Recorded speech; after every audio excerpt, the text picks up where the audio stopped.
All right.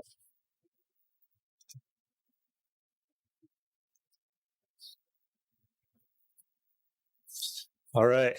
How do you like my mic? How's that sound?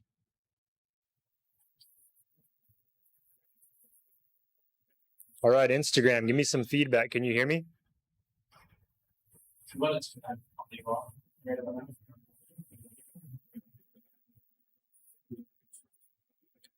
I know YouTube can hear me. Instagram's a maybe. Anybody? You sound a little distant. So, okay. Then I'll just talk louder. People are digging the stash. Cool. Okay. Anybody in Instagram, help me out. Does that sound better if I talk louder?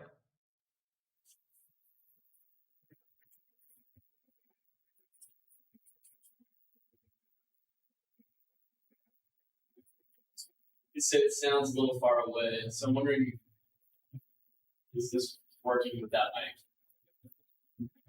Okay, so let's do this then. I'll grab that phone and I'll talk with that on us, and then you'll have to read us questions that come in today. Okay. Yeah, YouTube. I'm going to abandon this.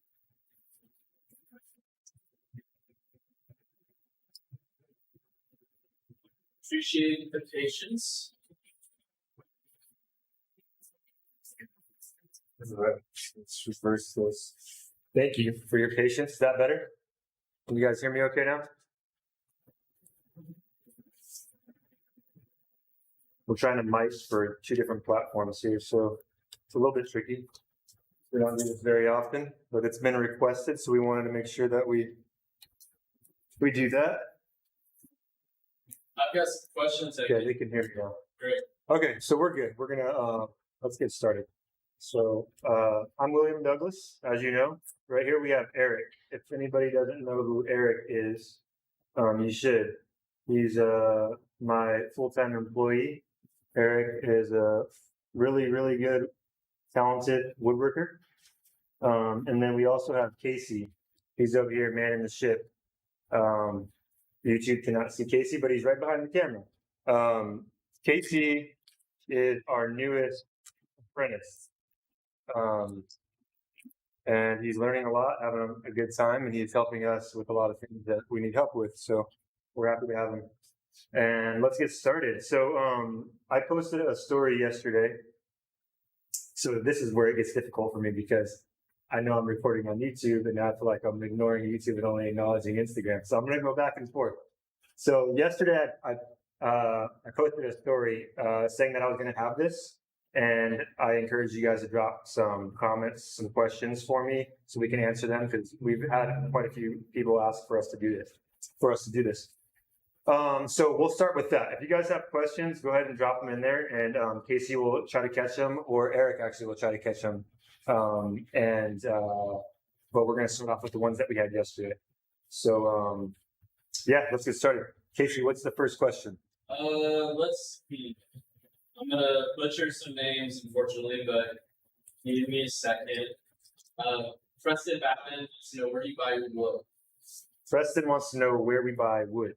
Okay, my go-to for wood here locally in Phoenix is Peterman Lumber.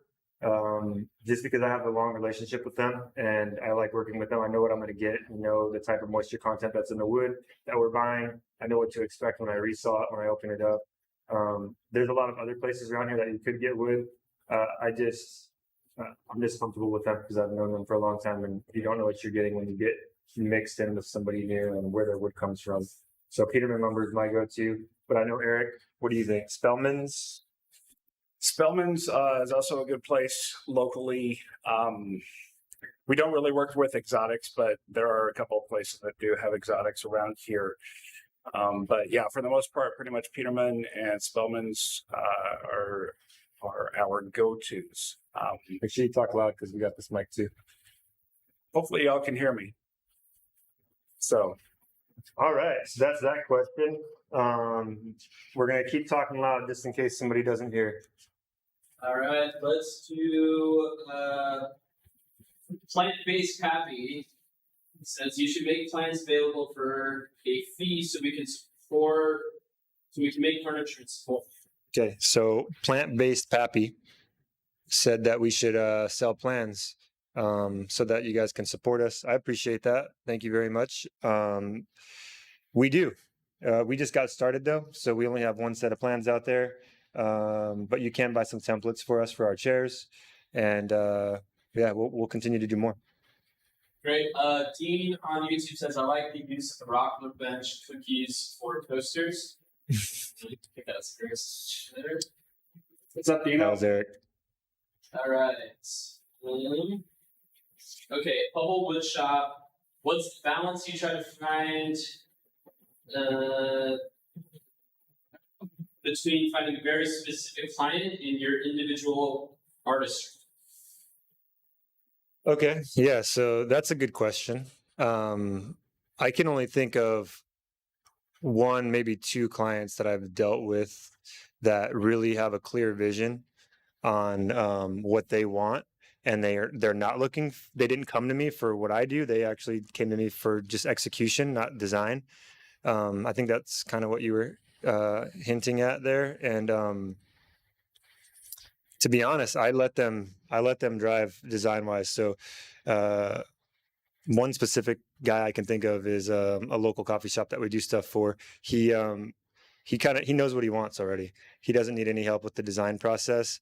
I just help make, I bring it to reality. So I solve the joinery problems the way that I want to do them. And so when I get a client that's pretty, like they know what they want in terms of design, I just make sure that I take over and the joinery is right, the way that I want to do it. And that's really more so because I want to be able to warranty my work and I want to know that it's going to last. So I'll only do things a certain way, so I don't end up in a bad situation later on. So honestly, if they want to take design and it's something that I think is cool, I let them completely. There are times where people come to me for stuff that doesn't really represent our brand, and that it doesn't really, it's not a good representation of us. Like maybe it's more rustic. I'll send them somewhere else where I know that they might get a better results. That's not something that we want to be known for and have in our portfolio. So extreme, I defer them to someone else. If it's cool, I let them have it, and I just take over on joinery. Anything you want to add there, Eric? You pretty much nailed it on the head. Staying true to yourself. That's one of the big things that we try to do. And Will drives the bus for that. So cool. Awesome. So Tim from YouTube, I always question the strength of my projects and really enjoy the strengths of your bed frame drawing. Would you do more testing, mortise strengths, etc.? There's a couple more questions too. Okay, shoot. We're actually got a lot coming in. I think we missed some there as well. So while I'm answering this question, can you look back and see what we got? So the question, can you just sum up the question for me one more time? The strength tests of the bed frame. Okay. Would you do more testing for strengths? Yeah, absolutely. I think that, so I don't know if you caught it, but we do something like that last video that we did a strength test. We called it a wood study. And I want that to be an ongoing theme. So we've been down for a little while on YouTube because this move has just taken a lot out of us, but we're almost there. And once we get going again, we're going to snowball and have a lot more videos. And one of the themes that I want to have ongoing is a wood study where we are going to test things like, I already have one in my mind that I want to do. We ordered a horizontal mortiser, and we plan on doing a lot more mortise and tenon joinery and a little bit less on the domino. And we want to compare. I want to compare the differences in both time that it takes to use the domino versus horizontal mortiser, and also strength. But so yeah, we will be doing more. What else we got? Then jumped over from Instagram. Do you still have the Jeep? People listening. I do. The Jeep is kind of in it's in bad shape right now, and I have a mechanic looking at it, and I actually might be buying a new engine for it. And in that case, we're talking about potentially switching to an LS motor and going full modern day fuel injection. So I can actually drive it every day. Right now, I had to buy an F-150, just like a dime a dozen, white, standard, responsible people car, and I've been driving that, and I really miss the Jeep. So I want to get that thing up and running and back on the road so I can sell the F-150 and get back to my roots. What else we got? We have people tuning in from Europe and Chile right now. Europe and Chile. Hello. Cheers. Awesome. Let's see. Tone 702. Would you recommend one of those retractable extension cord units looking from the ceiling? I work in a small shop and cord control is an issue. Yeah, absolutely. So somebody just asked, who was it? It was Tone 702. Tone 702 on YouTube just asked if I would recommend using an extension cord that retracts from the ceiling. We have those all the time. Every shop that we've been in, we've had those. That's not solely what we use, but it's definitely a good idea to have that in the middle of the shop because for on the fly things that you need to do real quick. Definitely good purchase. Great. I just got one for my garage and it's a huge difference. Yeah. Just to be reminded that I'm a firefighter. So, all right, Scott. Carol, I know you said in the previous video your cost breakdown is material plus shop at 84 per hour. Can you better break down what the 84 covers? Sure. So that was when we were in our original shop. Oh, sorry. Just to me clear up. So somebody on YouTube asked. They said they watched one of my previous videos and it talks about how my price breakdown for how I price work is it was 85 an hour plus materials, and I went through how I do that, and he wanted to know what was included in the $85 an hour. So it's actually $120, $130 an hour now, depending on what we're doing, because we've had to take on significant overhead twice now. So our prices are no longer 85 an hour. But what that covers is all of the consumables and our time. So that's pretty much it. Like it covers our milling. The only thing I'll have a different price on is our CNC work, but everything else, like I'm not going to charge a client for glue. I'm not going to have a gas fee in there. I'm not going to have something in there for sandpaper. It just gets too convoluted. So everything that is a consumable, that's included in the fee. Yeah. Want to add anything, Eric? Eric doesn't got anything. No. What else we got? Go ahead. We had a question about the CNC, whether we still have it, how much of a role it plays in our business, and there was another part to that question. And is it critical? Is it what? Is it critical? Critical. Yeah. Woo! All right. So somebody just asked if we have a CNC and how important it is in our shop, and if we believe that it is critical. Who was that? Instagram. That was Wood Pineworks. Wood Pineworks. Thanks for the question. We do still have a CNC. We actually upgraded it, and we're looking at upgrading again. It's definitely not critical, but it really depends on what you're doing. I feel like for what we do, on multiple levels, it's important for us. The first one being we have a very creative space, and we want to have the freedom to be able to do anything that we can kind of dream up, right? So having all these different types of tools is important to me because I want us, if we have an idea, I want to be able to just let's try it. Let's fire up the CNC if that's what we need. That's why I ordered the horizontal mortiser as well, and we try to have all these tools accessible so that we can be creative without limitations. So that's the first reason I wanted it, and that's probably not a good enough reason to justify most people to get one. But the second is we are becoming pretty heavily product based, and we have a lot of vision for that in the future. And when you're trying to push products, it's very important that you can produce in a timely fashion and take out as much labor as possible, so that you can have room. What else we got? All right, Zach. Had a question. How frustrating are jointer setup issues for you from the 1 to 10 scale? Just frustrated with coplanar issues in my Jet 6-inch helical head setup. Hoping to go 8-inch power price. Yeah. So I went from an Inca, a Swiss-made Inca, 10-inch. It was a a tabletop, and it was a combination. Oh, just so I got to remember, you got to remind me to repeat the question. Okay, so somebody on YouTube asked how problematic is Planar issues. planar issues with the jointer. He's having issues with a 6-inch jet helical head, and so I went like what I was saying is I had a Swiss made Inca 10-inch. It was a jointer planar combo, and we transitioned out of that right into the 8-inch helical head Powermatic. So those are both really, really high end machines, and I haven't had issues coplanar with either one of them. So what you're dealing with right now is, I sympathize with you, but I can't relate. Sorry. Awesome. Do you guys have this? Do you want me to keep going? Because there's questions. What you got? The dude builds. He's asking what the soap finish secret is. What soap finish secret is it? Are you asking for the ingredients? What's the secret sauce in your soap finish?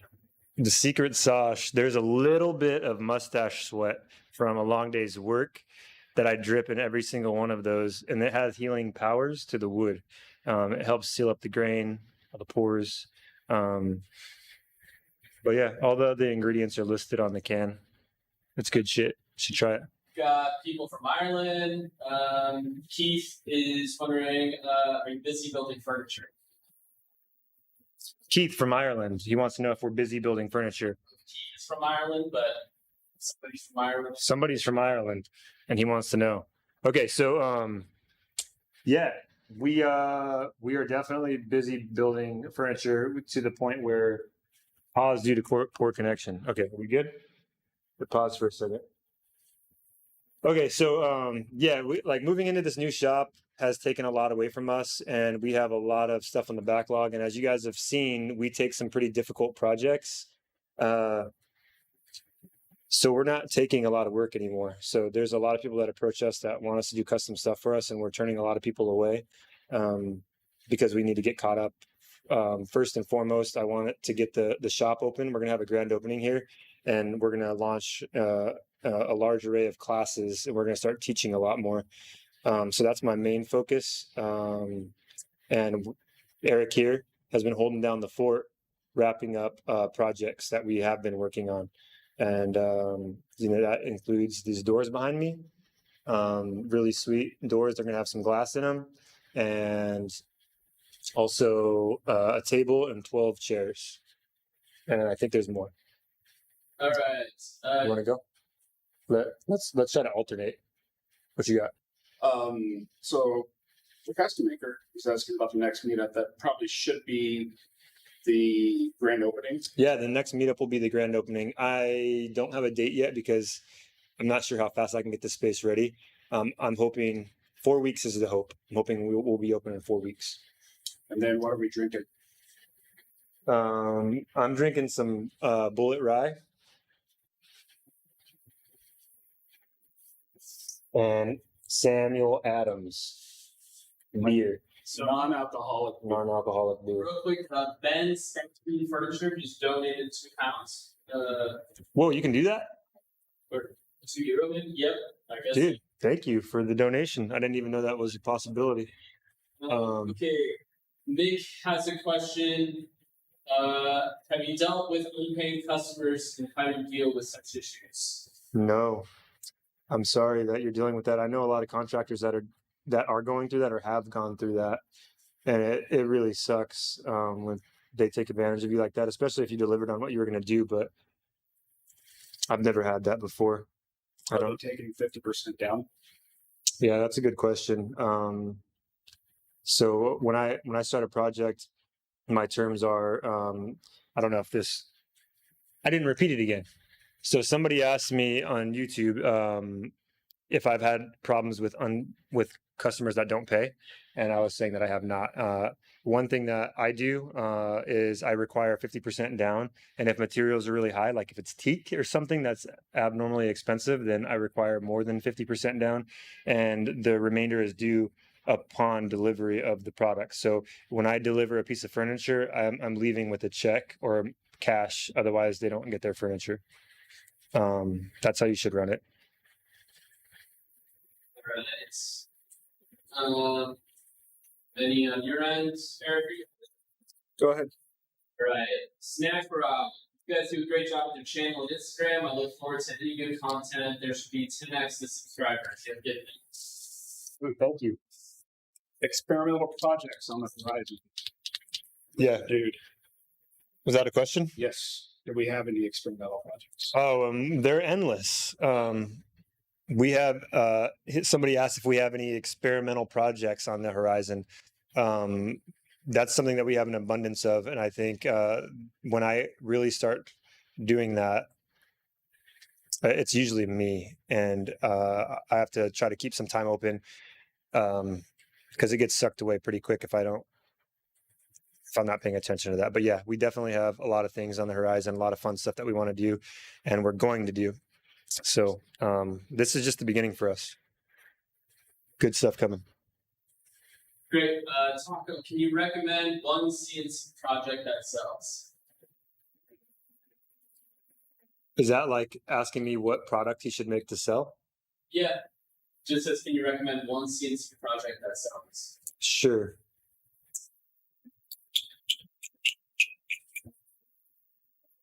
You might need to repeat it too. So somebody on YouTube asked if I could recommend a CNC project that sells.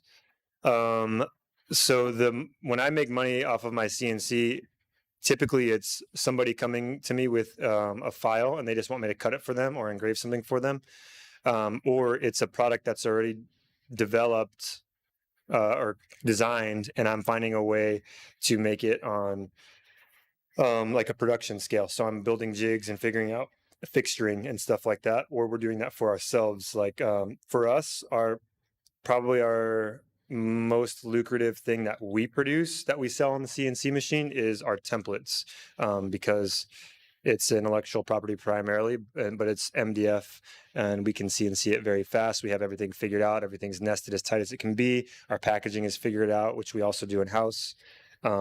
So yeah, for CNC, it's like you're going to make the most money if you're developing something that you're going to make a ton of. So that's the tricky part. I think you're asking the wrong question. Focus on a design that can sell a lot, and then use the CNC to your advantage to work out ways to make it faster. Jigs, fixtures, spend a ton of time on that if you can sell a lot. What else we got? Are we going to be doing Zoom classes? I think we thought. So I've thought about that. So somebody asked if we're doing Zoom classes. Corpus Craftsman. So I would totally be open to that. I just don't have the skills to pull something like that off. But now that we have Casey on staff, I guess we could say, we can start doing something like that, because I'm definitely open to it. I just know that I'm not like very computer savvy, so we'll see. We'll talk about it. I'd love to do that if we can figure it out. Aiden Moore asks, any tips for guys starting their own woodworking business? How material prices affect your business? You want to jump in on any of this? Material Here, prices. you want to repeat the question? Let's swap it over to you so I can have a couple of swigs. Yeah. Okay, so first, Hold your mic as well. yeah, I'll answer the first part of that, or actually the second part of that first, as far as like the prices and how that's driving. I would say the price of our projects. Basically, we will usually call Peterman or Spellman's beforehand and find out what the market price is, and then build that into the bid that we do. So that is, if they're willing to, I would say accept the bid, then that's pretty much up to them. But our bids are actually based on the market price. And what was the first part of that question? The first part of the question, It was the first part of that question was, do you have any advice for new woodworker getting started? Yeah, starting around. Yeah, me personally, I have two pieces of advice. One, don't undervalue yourself. I think that's something that every woodworker really just kind of has to come into. But make sure that you're actually being lucrative and that you are making money, because that is the basis of a business. And then the second piece of advice is just be patient, and don't and just kind of like what Will was talking about earlier. We don't necessarily come outside of our wheelhouse. If somebody wants something rustic, we'll refer them to somebody else. Now, you might not be in a position to do that, but when it comes at a point in time where you can be a little choosy about what projects you do take on, be true to yourself. If you want to do a specific style or specific thing, then stick to that. So those are my pieces of advice. Cool. Great. Zach, yes, I heard you saying that you hope to move away from custom projects and more to a product. If you had to do it over again, would you have started products? Yes, that's a great question. So somebody on YouTube asked if we like being in a position now where we're trying to shift a little bit more towards more product-based company. You can go ahead and open that. If we had to do it over again, would we have started that sooner? Yeah. So a great example of that is my chair. My chair is the only product that I developed before I started my company, and the chair is like what I'm known for. I would say it's something that I'm really proud of, and I wish I would have done more of that, because now that we already started the business and we got sucked into custom, it's so hard to find time. It's really, really difficult to find time to start developing another product because your hands are full, and it seems endless with custom.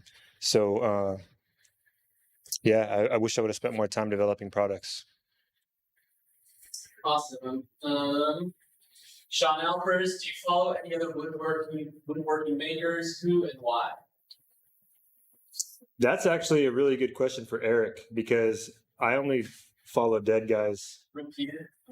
Somebody asked if I follow any other woodworking makers, and if so, why? Is that right? And I was just saying that I don't. That's a better question for Eric, because I don't really follow anybody. Everybody that I like is dead.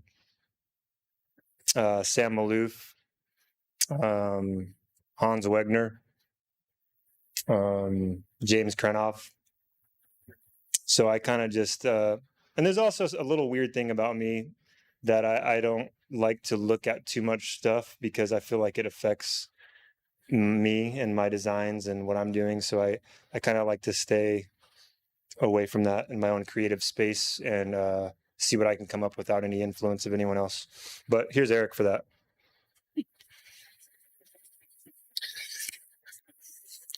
So I'll just mention like 3 or 4 makers that I follow. First one, say, is Philip Morley. Absolutely phenomenal maker. Primarily on Instagram. He does have a YouTube channel. Next one is actually 4 Eyes Furniture, Chris Salomone.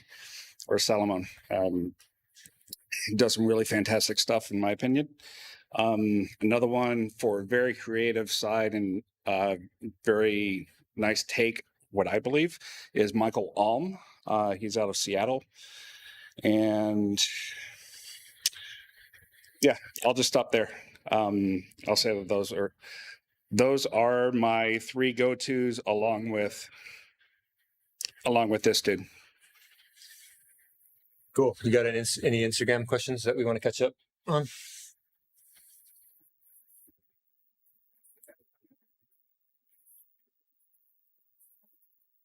How long did it take for you to become a business? Did you file right away, or do side jobs for a while till you got the experience? Cool. So somebody asked how long did it take to form the business. I'm going to try to answer these questions a little faster, because I'm having a really hard time keeping up. I started the business in August of 2014, and I was maybe a year in, and I stopped and I went to work for somebody else that was doing it on a much larger scale. And I did that for about 3 years, and then I left and started doing my own thing again. So I don't know if that answers the question, but I feel like I'm still developing it. We're not there yet. So I don't know. I don't know the answer. What else we got? Yeah, Ben said do follow Philip Morley. I don't think he's there. LOL. So Yeah, what I mean, like I'm following a ton of people. Somebody said you do follow Philip Morley, and he's not dead. I do follow a bunch of people on Instagram that are doing things. I just don't really look at Instagram, or I don't look at a lot of people's stuff. Like Eric comes in a lot with like cool things people are doing, and I like, did you see this? Did you see that? And my answer is always no, because I don't spend a lot. And I think it's one of those things too, where like when I'm on Instagram or when I'm on YouTube, I'm at a point now where I'm usually answering questions that people have messaged me or comments that they've left. So there's not a lot of room for me to explore anymore. Okay. So I'm going to go back a bit to some of the questions that Instagram folks asked your stories. Okay. So let's see. My personal favorite is from Eric. Who is your favorite employee and why is it Eric? All right, next question. Let's see. Okay. That was good. Let's see.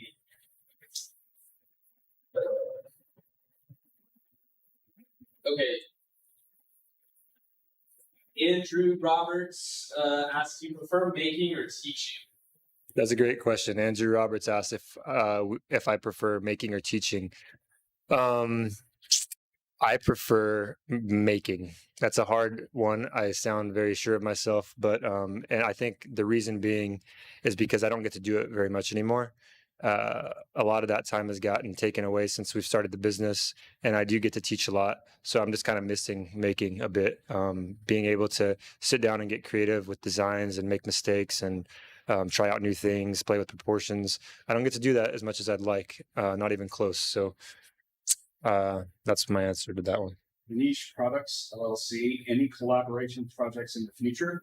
Other like-minded peeps? Somebody's asking if we are open to collaborations. Absolutely. I actually don't think I've ever done a collaboration with anyone before. That's weird. I don't know why. But we don't have any on the horizon. No. Does anybody do collaborations in woodworking? I can't even think of a collaboration that I've seen. I've seen them on YouTube. Like where both people are woodworkers? Like inlays with artists. Like an artist will do it, we'll do it in a way, or like a series of words or things like that. If you have an idea, hit me up. I don't know. I'm definitely open for it, but yeah. What else we got? Got Tim, what part of the project you enjoyed the most? Further explain designing, joinery, finishing, etc. What part of the process do I enjoy the most? Like joinery, finishing. Right.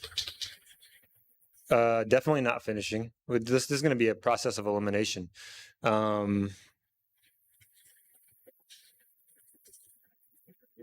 Delivering the project to the customer is probably my final answer. That's always a very rewarding experience. Designing is very fun as well for me. I feel like I'm pretty good at it, but it can be hard on the brain.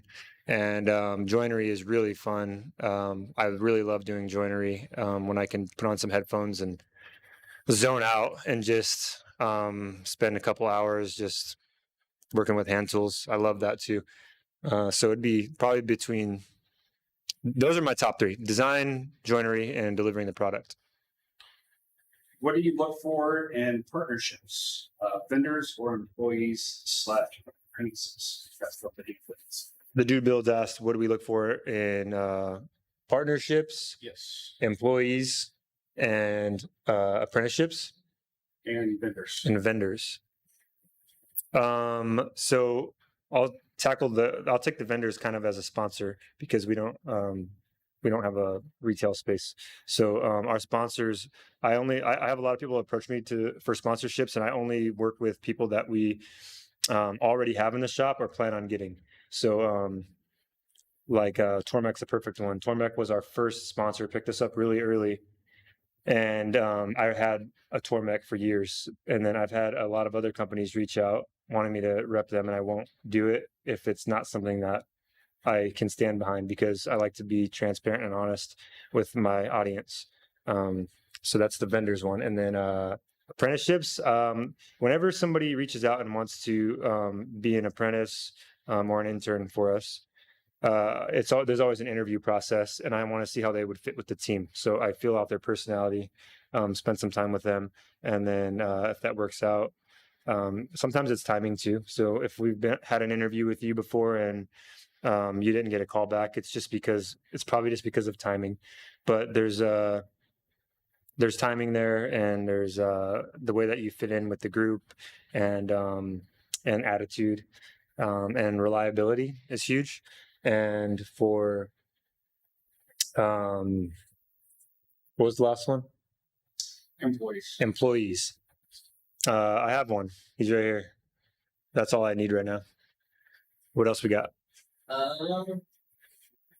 Let's see. All right. My Jarvis asks, what benchtop planer do you recommend for DIYers? Inca 10-inch jointer planer combo. Good luck finding it, but if you can, just keep looking. I found one. They pop up every once in a while. They go for $1,200 to $1,500.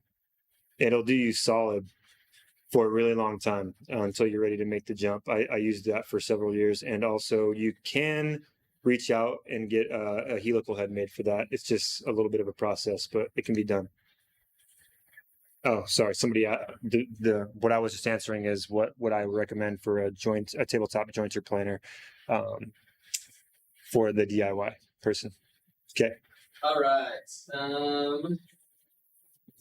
Let's see. Charles McBride. I really want to make tailor-fitted Welsh stick chairs. Each chair takes about 100 hours accordingly. Only about 1 in 10 people accept my bids. Need tips for closing more deals. Did he say 100 hours on one chair? 100 hours. Yeah, and I had to charge for it. Okay. So somebody just said that they spend 100 hours on a chair. That's all they want to make, and they only sell one chair per every 10 bids. And they asked for advice on getting or closing more deals. My advice, and I don't know, this person or what they do, so I might be talking nonsense, but I would just say take very, very, very seriously your photography and your videography and what you're showing and what you're putting in front of people. If you're selling something that took you 100 hours, you should find the best photographer that you can find and take your photography even more serious than that. That has to reflect it all the way to the paper that you print on, or whatever it is that you're showing, and get in the right crowds. Like the first thing that I did with my chair was I put it in a coffee shop for free. I put 2 of them in a coffee shop that I felt like was the right space to put it in front of the right people. Great. Zach asks, how do furniture makers approach shipping larger items, not necessarily templates or other small goods? Any advice if you've done so? So somebody just asked, how do we ship furniture? Basically, right? We don't. I don't like to ship furniture personally. So if somebody approaches me from out of state for something, I don't jump at that opportunity. Primarily because we work with hardwoods and we're in Phoenix, Arizona. So our wood is really, really dry, right? It's like really, really dry here, and there's not a lot of humidity going on. Did I say? Yeah, I did. Okay. And when it ships somewhere else out of state, it's probably going to be somewhere that has a lot more moisture and humidity than we do here in Phoenix. And when you're working with solid wood like we do, you're going to get a lot of movement. in the wood. There's going to be expansion and contraction, and then warranty stuff comes into play, and I don't like to deal with that. So I try to stay local, and I'm not in a position where we're hurting for work, so I don't have to take that stuff if I don't want to. I'll make some exceptions for some things, but most things I don't want to ship because it's a logistic nightmare and a warranty nightmare. Okay, what else we got? Cameron Clark, is going into debt a good way to buy newer tools, or is it best to wait for the cash to buy new tools? Somebody's asking if they should go into debt to buy tools, and I think they're asking the wrong guy. I'm probably the only guy who would say yes to go into debt. I feel like everybody else is like, don't be an idiot, save your pennies. But that's just not how I do things. The best way that I think I can sum up your approach is there is the right tool for every job. And it's the right tool for that job for a specific reason.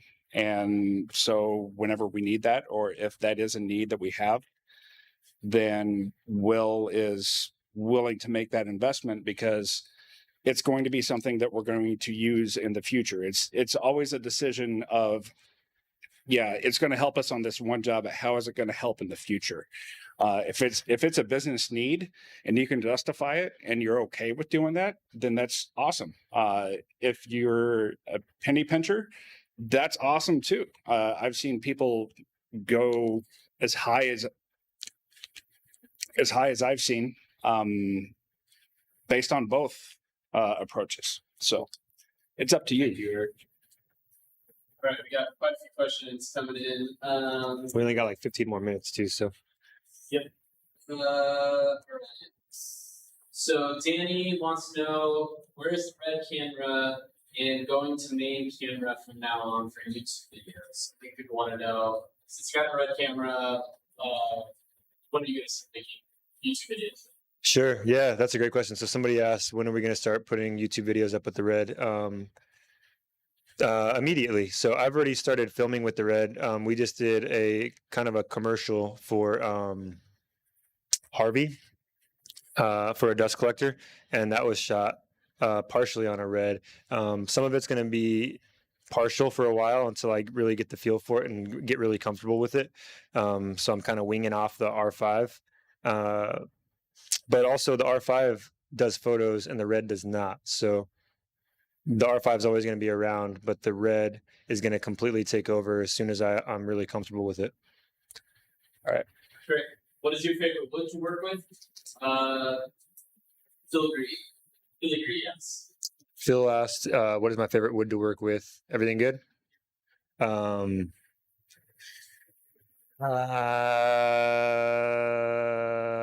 only work with walnut and ash, occasionally white oak. I'm kind of like the in and out of woodworkers. I know the woods that I want to work with, and I try to keep it simple for the client. If you want dark, you get walnut. If you want light, you get white ash. White ash is starting to become very, very difficult to get. Probably going to transition into white oak. I prefer walnut over either one of those just because it's a little bit easier to work with. And it doesn't smell too bad if you're not burning it. Great. Martin asked, is there any point at which you actually stop seeing scraps? I still haven't been on fucking go.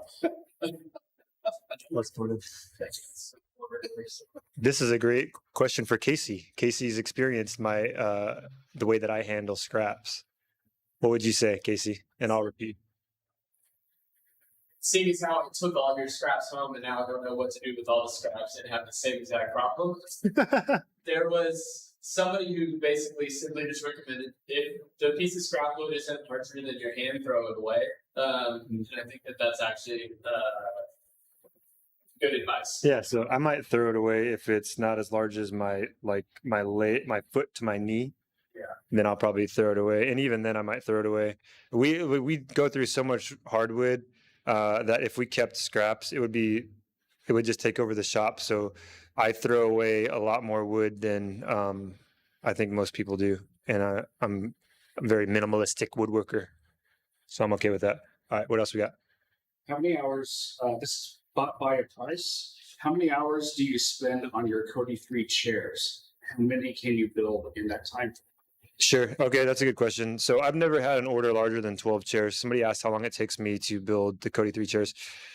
Never had an order larger than 12 at a time.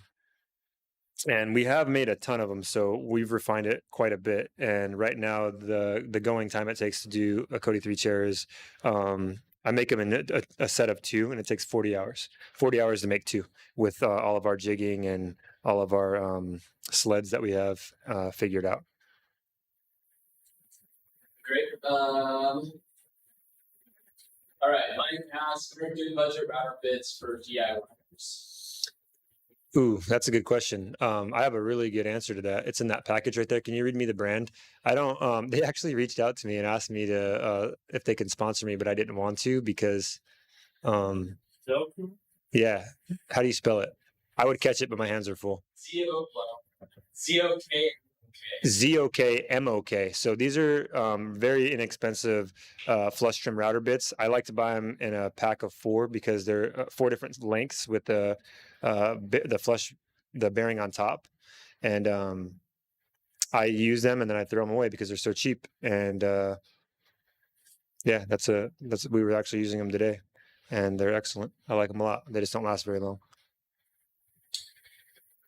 Hoping to open WWS Woodworking. Hoping to open a furniture shop of my own soon. Aside from the obvious rent and utilities, what are some unexpected startup costs to prepare for?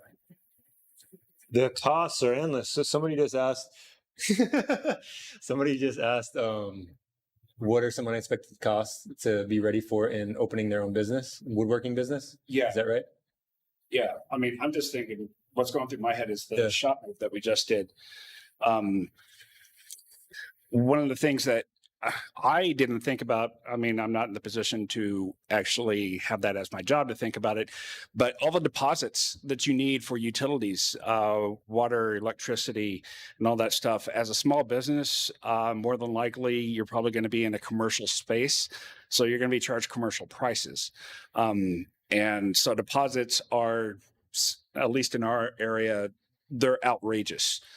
So there was that.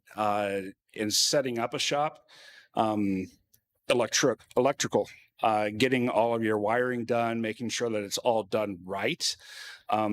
We are very fortunate that Will used to be an electrician. True story. And we also have Jared, who's part of William Douglas Co. He used to be an electrician as well. In fact, he and Will work together. And so they tag teamed on doing this, all the electrical, and what the two of you guys getting everything done, but week and a half, 2 weeks. Yeah, something like that. That was constant work. So, I mean, there's that. And if you can't do it yourself, if you don't have the experience, I would say don't try because if you mess something up, you're going to mess a machine up. Then you're out that. So. Cool. We got 2 more questions over here. We'll take it in more. Charles McBride, steam bending and hand carving takes a long time. Let's fix the answer. Question. Jordan asks, what is your thought process behind designing a piece of furniture? Okay, so somebody asked, what is the thought process on designing a piece of furniture? Oof. Don't overthink design. That's my final answer. What's something you put off learning in woodworking until later and then kick doing it? And that's from Jordan. Oh shit! You know what we haven't done yet, guys? We didn't announce the winner of the $5 5-hour energy thing. Is that the Jordan, the one who left a comment? Mm-hmm. Jordan asked, "What's something that I've put off, and then regretted putting?" Yeah, and it's a good question. My taxes. Oh my gosh, I still need to do them. Casey, I haven't done my taxes. I don't think I did. Can I get an extension? So being a woodworker, and I think this goes for anybody who like works with their hands or gets in the zone with something that they do. It's really easy to like put your head down and work when things get hard and just try to crank things out and put the annoying things that you don't want to do that don't have a lot of gratification at the end of them, like taxes and administrative things. And that's something that you can, that's mine. That's my answer. Taxes. Okay. Yeah. Is there any more questions we want to try to swing in there? No. Okay. I didn't realize this was going to go so long. We've been at this about an hour. So we'll do another one sooner. It's been like a year and a half since I've done one of these. There's a lot of questions that seem like I didn't realize we were going to have all these. So let's do another one like maybe next week we could probably do that. Yeah. Also, if you want to let this, I was chatting with YouTube, but let the Instagram folks know that we'll try to set up a single feed for this. That way, Yeah. just folks. Yeah. So we'll figure out the feed as well, so I don't have to go back and forth between. But maybe we'll schedule another Q&A to try to catch up with all of these questions next week. Man, let's just turn this into a podcast. We got a lot to talk about. Good questions. Yeah, a lot of good questions. Okay, so can you pull up the post, Eric? Looking at it right now. Okay, so I did a post a couple of days ago, and I posted a picture on Instagram, and I said the best caption wins $5 and a 5-hour energy drink. I've intentionally avoided looking at the answers because I wanted to hear them right now, and then we'll pick a winner. And let's do that. So what do we got? Maybe how should we do this? Maybe you're on this. So you want me to read? So so YouTube knows because YouTube doesn't know. It was a picture of me holding in my palm a bunch of wood chips, and that was what Walnut wood chips. they weren't walnut, they were ash. Look like walnut. They were walnut or ash wood chips in the palm of my hand, and I said, "Caption this. Best caption wins $5. $5." Okay. That being said, here's what we got. Talk loud, please. My dear son Pinocchio, how many times did I tell you to stay away from that wood chipper? Somebody got Pinocchio stuck in a wood chipper. That's good. Sad. That's sad. The first hit is always free. Oh. Ooh. A lot of drug jokes in there. You can sell that for 10 5-hour energy drinks. Oh, that's probably true with wood prices. Okay, what else we got? 15 bucks, little man. Put that shit in my hand. And if that money doesn't show, ... Kevin Smith fan there. Got it. Yeah. What else we got? Did you guys know there's a thing called dry diarrhea? Oh man. I hope that's not true. Number one reason my underwear feels scratchy halfway through a day at the shop. Saggy pants are not work pants. Oof. Ooh. I like the should have been more nice. So that's why they call it the stranger. Do you know what that's referring to? No. Whenever you sit on your opposite hand, and then never mind. It's not appropriate. I don't know what that means. This is not a recommended amount of Quaker oats for a healthy breakfast. I don't know. You found the flexible milk. Nah, it didn't to me. Just being honest. Eric is not impressed. Nah, bro. Throw some epoxy on it, and you've got yourself a $20,000 fine woodworking river table. That's some shit that's been done. That's just kind of sad. That just makes me sad. I call it man glitter. And God bless you. Because you sneezed it out. More nice.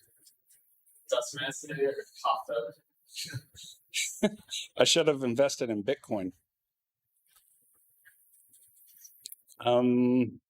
Just came back from a lumber run. This is all I could afford. Look, man, it's primo. No stems or anything. 15 bucks, little man. Put that shit in my hand. Yep. Well, there's another person that did that. Oh. Wood shaving cereal, part of a complete and balanced breakfast. Chasing dreams, one shaving at a time. Good. Shave wood, not facial hair. That's go on a shirt. That should go on a shirt. Yep. If I can squeeze just hard enough, I'll make an OSB nugget and be the richest man I know. Sneezes. Man, I should have been wearing my dust mask today. The left hand knows what the wood hath offered. These are good, guys. I don't know how. It just came out this way. And then you said, I blacked out. Oh, I've got the whole wild wood in my hands. Butchered that. It's been a long time. What is that? 3.5 grams? How much you want, bro? Holding a fortune in one hand. Tree and then a poop emoji. How many more are there, man? Couple. All right, we're almost there. The only hand I photograph. The last client that asked for an epoxy river table. I hate when Instagrammers flaunt their wealth. We get it. You're rich and better than us. All right. Those are the two. Those are the two. Okay, those are the top two. Those last two are my two favorite. Let's take a vote. We got 3 people here. Okay, let's go. I'll go last. I'll be the tiebreaker if there's a tiebreaker. Between those two, what do you guys got? Read it again. The last client that asked for an epoxy river table. And then I hate it when Instagrammers flaunt their wealth. We get it. You're rich and better than us. I'll do number 2. Second one. You're rich and better than us. What do you got? The epoxy. I don't like epoxy river tables either. I think I'm gonna go with epoxy river. Just that stems deep in me. We're going up this year. So whoever did that comment is gonna get it. Send me your address. I'm gonna send you a $5 bill and a $5 later. Chat does say epoxy tables. We all pick correct. What? People are sending epoxy. Oh, good. Yeah. Yep. Good. So that's Jordan. Jordan, congratulations. You won $5. You don't have to drink the 5-hour energy. You probably don't. It's not good for you. Mix it with something if you do. All right. We're gonna resign right now, and we'll see you guys next week, hopefully, unless something catastrophic happens in the shop. Thanks a lot, guys. Say goodbye. Peace. Say goodbye. It's been real. See you guys. Bye, YouTube.